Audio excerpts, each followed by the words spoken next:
2 days in my life ആണേ.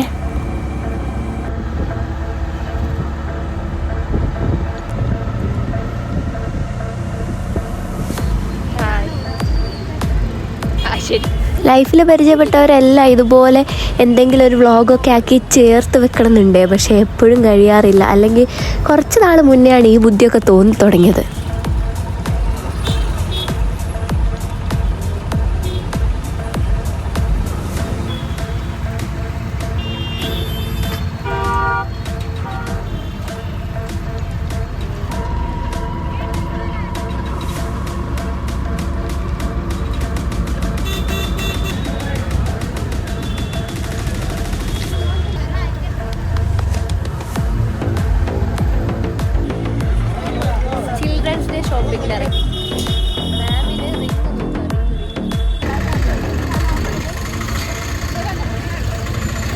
തുടക്കത്തിൽ അനിമാമിന് നല്ല സങ്കടമായിരുന്നേ. സംഭവം ആൾ ഈ മാസം കൂടിയേ നമ്മുടെ കൂടെ ഉള്ളൂ, പിന്നെ ആൾ നാട്ടിലോട്ട് പോവുകയാണെന്ന് പറഞ്ഞ്.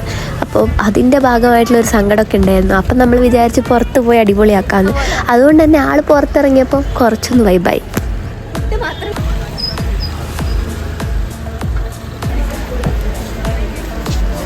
ചെയ്യാൻ പറ്റും.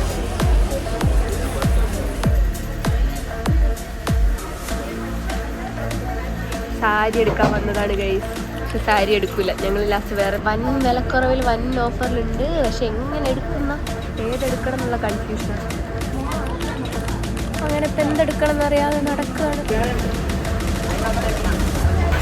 വൈബൊക്കെ അവിടെ നിൽക്കട്ടെ. നമ്മളിവിടെ ഡ്രസ്സ് സർക്കിൾ എന്ന് പറഞ്ഞിട്ടുള്ളൊരു ഷോപ്പ് നിറഞ്ഞ് കുറേ നടന്ന് അവസാനം കണ്ടുപിടിച്ചതാട്ടോ. അവിടെ വൻ കളക്ഷനൊക്കെ, പൈസയും കുറവാണ്, വലിയ പൈസ പറയാനില്ല. പക്ഷേ എന്നാൽ പോലും കൺഫ്യൂഷൻ എന്ന് പറഞ്ഞ സാധനം ഉണ്ടല്ലോ, അത് ഇത്തിരി കൂടുതലാണ്. കാരണം എന്തെടുക്കണം എന്ന് കൺഫ്യൂഷന്. ഞാൻ ഒരെണ്ണം ട്രൈ ചെയ്ത് നോക്കി, അത് പക്ഷേ എനിക്ക് കണ്ടപ്പോൾ ഇഷ്ടപ്പെട്ട്, ഇട്ടപ്പോൾ ഇഷ്ടപ്പെട്ടില്ല. അതുകൊണ്ട് ഞാൻ പിന്നെ അത് എടുക്കുന്നില്ല എന്ന് വെച്ചു. അങ്ങനെ ഞാൻ ഡ്രസ്സൊന്നും എടുത്തില്ല. എന്നാലും ഞങ്ങൾ ഇറങ്ങി അങ്ങോട്ട് നടന്നു. പിന്നെ അടുത്ത ലക്ഷ്യം ബിരിയാണി.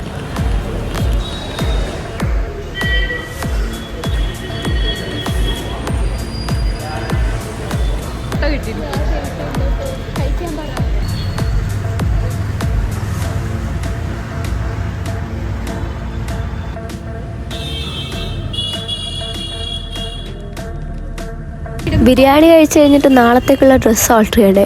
അതിനൊരു ഷോപ്പ് കയറി. അവിടെ 1 hour വെയിറ്റിംഗ് ഉണ്ട്. ഞങ്ങളവിടെ 1 hour വെയിറ്റ് ചെയ്ത് അത് കഴിഞ്ഞിട്ട് ഒരു DJ അങ്കിളിൻ്റെ ഓട്ടോയിലും കയറി നമ്മളിതാ നേരെ സ്കൂളിലോട്ട് പോന്നു.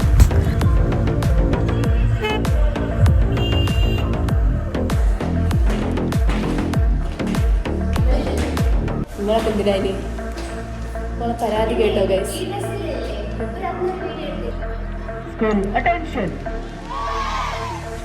സ്കൂളിൽ നിന്ന് ചിൽഡ്രൻസ് ഡേ ആണ്, അതിൻ്റെ ഒരു വൈബാണ് ഇനി അങ്ങോട്ടുള്ള ദിവസം. അതാണ് 2ാമത്തെ ദിവസം. ആദ്യത്തെ ദിവസം ഷോപ്പിംഗ്, അത് just after the class.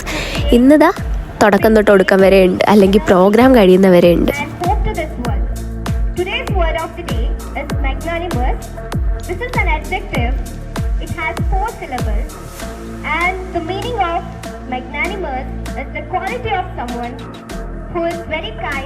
Generous and helping others. So basically, magnanimous is a person who has a big heart. Example sentence. വലിയൊരു പ്രോഗ്രാം ഉണ്ട് രശ്മീൻ്റെ, കണ്ടില്ലേ? New word of the day അല്ലെങ്കിൽ വേർഡ് ഓഫ് ദി ഡേ, മാഗ്നാനിമസ് എന്നുള്ള വാക്കിന്. അത് കഴിഞ്ഞിട്ട് പിന്നെ നമ്മുടെ സ്കൂളിലെ കുറേ പരിപാടികളുണ്ടായിരുന്നു. അതിലെ ഫസ്റ്റ് അസംബ്ലി ഫുള്ള് നമ്മൾ ടീച്ചേഴ്സാണ് ചെയ്തത്. ഞാനും ഉണ്ടായിരുന്നു അമേസിങ് ഫാക്ട് പറയാനൊക്കെ. പിന്നെ ഞാൻ നൈസിന് വീഡിയോസ് എടുക്കാറുണ്ട്, അതുകൊണ്ട് എനിക്ക് സ്റ്റേജിൽ കയറാൻ ടൈം കിട്ടില്ല എന്നും പറഞ്ഞിട്ട് നൈസിന് ഒഴിവായി.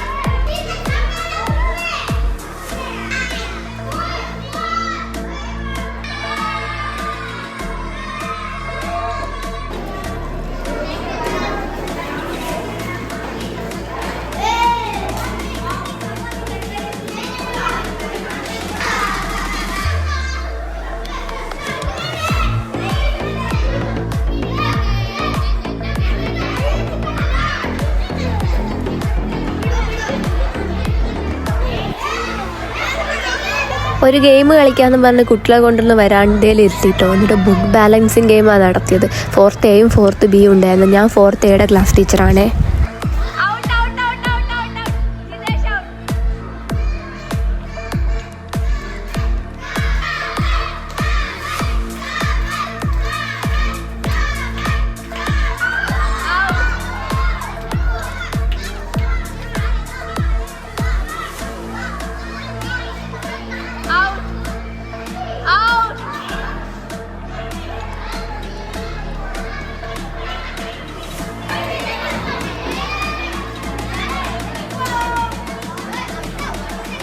Teaching is not my cup of tea എന്ന് നാഴികയ്ക്ക് 40 വട്ടം ഞാൻ പറയാറുണ്ടെങ്കിലും ഇവരെ കൂടെ കൂടിയാൽ എൻ്റെ അമ്മയെ ഞാൻ ആ വൈബ് പിടികിട്ടോ.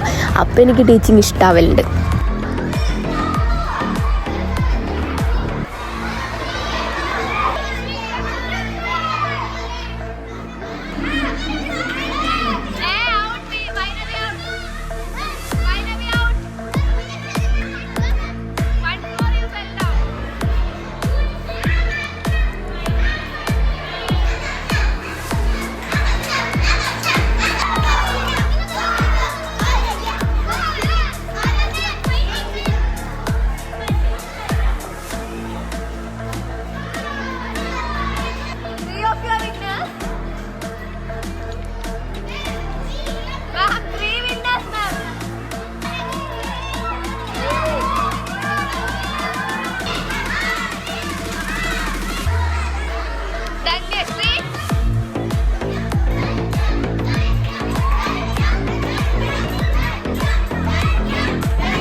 ഇന്ന് അതുകൊണ്ട് തന്നെ അവരെ പുറകെ നടന്ന് ബുക്ക് തലേന്ന് വീഴ്ത്താൻ ഞാൻ കുറേ ശ്രമിച്ചു കേട്ടോ. പക്ഷേ എന്നാലും ചിലരൊക്കെ നല്ല ഭംഗിയിൽ പരിശ്രമിച്ച് അറ്റം വരെ പോയി.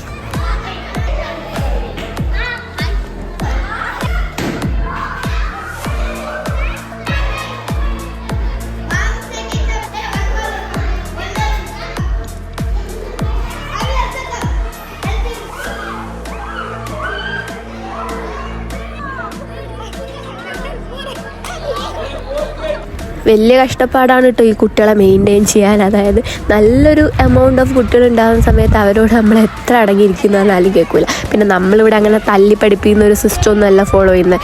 അതുകൊണ്ട് തന്നെ ഇവരെ നമ്മൾ തല്ലാനോ ഉപദ്രവിക്കാനോ ഒന്നും പോകാറില്ല. മെൻ്റൽ അബ്യൂസും ഫിസിക്കൽ അബ്യൂസും നമ്മൾ തീരെ ആഗ്രഹിക്കാത്ത പരിപാടിയാണ്. അതുകൊണ്ട് തന്നെ ഇവരെ മെയിൻറ്റെയിൻ ചെയ്യാൻ നല്ല പാടായിരുന്നു കേട്ടോ.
പാട്ടുണ്ടായിരുന്നു മെയിൽ ടീച്ചേഴ്സിൻ്റെ. അത് കോമഡി ആയിരുന്നു. പക്ഷേ കോമഡി എന്ന് മാത്രം പറയുന്നില്ല, പക്ഷേ അവരൊരു കോൺഫിഡൻസ് ലെവൽ നമ്മൾ അപ്രീഷിയേറ്റ് ചെയ്യാതിരിക്കാൻ പറ്റില്ല കേട്ടോ.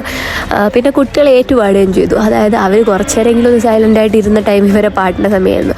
ഫുൾ ടൈം ഇരുന്നു എന്നല്ല, എന്നാലും കുറച്ച് സമയമൊക്കെ ഇവരെ പാട്ട് ശ്രദ്ധിക്കുക, ഇവരെ കൂടെ ഏറ്റുപാടുകയും ചെയ്തു. ഇവർക്ക് അറിയുന്ന, കുട്ടിയെ കൂടെ അറിയുന്ന പാട്ടാകുമ്പോൾ അവർ എൻജോയ് ചെയ്യുന്നുണ്ടായിരുന്നു.